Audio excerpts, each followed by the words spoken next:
Kenapa saya masih di sini-sini aja keadaan ekonominya? Mungkin teman-teman di sini udah jadi orang yang hemat. Gaji kamu naik, kamu nggak meningkatkan ya gaya hidup kamu. Hidupmu tetap frugal living. Kamu pun juga udah mengeliminasi semua keinginan-keinginan, udah nggak nongkrong, udah nggak nonton konser, udah nggak staycation ke luar negeri, tapi masih merasa, loh, saya kok udah rajin menabung, saya juga udah nggak spending apapun. Kenapa saya masih di sini-sini aja keadaan ekonominya?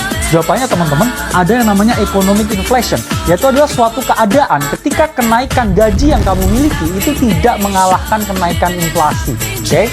Ini terjadi ketika ya inflasi itu naik lebih tinggi ya daripada kenaikan gajimu. Ya. Kalau misalkan inflasinya ini 5%, tapi gajimu cuma naik 3%, ya kamu pasti di situ-situ aja. Meskipun ya gajinya ini ya kemudian kamu save, ya, kamu saving, kamu simpan terus, kamu udah punya banyak ya rekening di tabungan.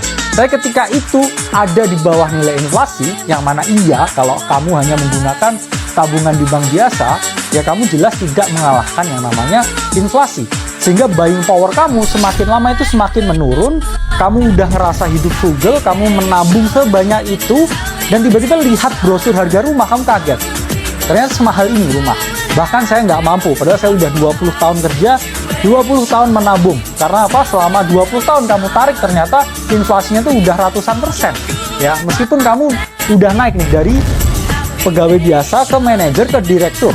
Terus kamu mikir, waduh, aku direktur kok aku nggak bisa beli rumah. Dan itu yang sering terjadi. Sehingga teman-teman, kamu itu dihantui dengan sesuatu yang namanya inflasi. Sehingga mau nggak mau, kamu itu harus melakukan yang namanya investasi. Tapi kamu itu harus melindungi nilai yang kamu miliki. Entah itu kamu beli properti, entah itu kamu beli emas, kamu beli kripto, kamu beli saham.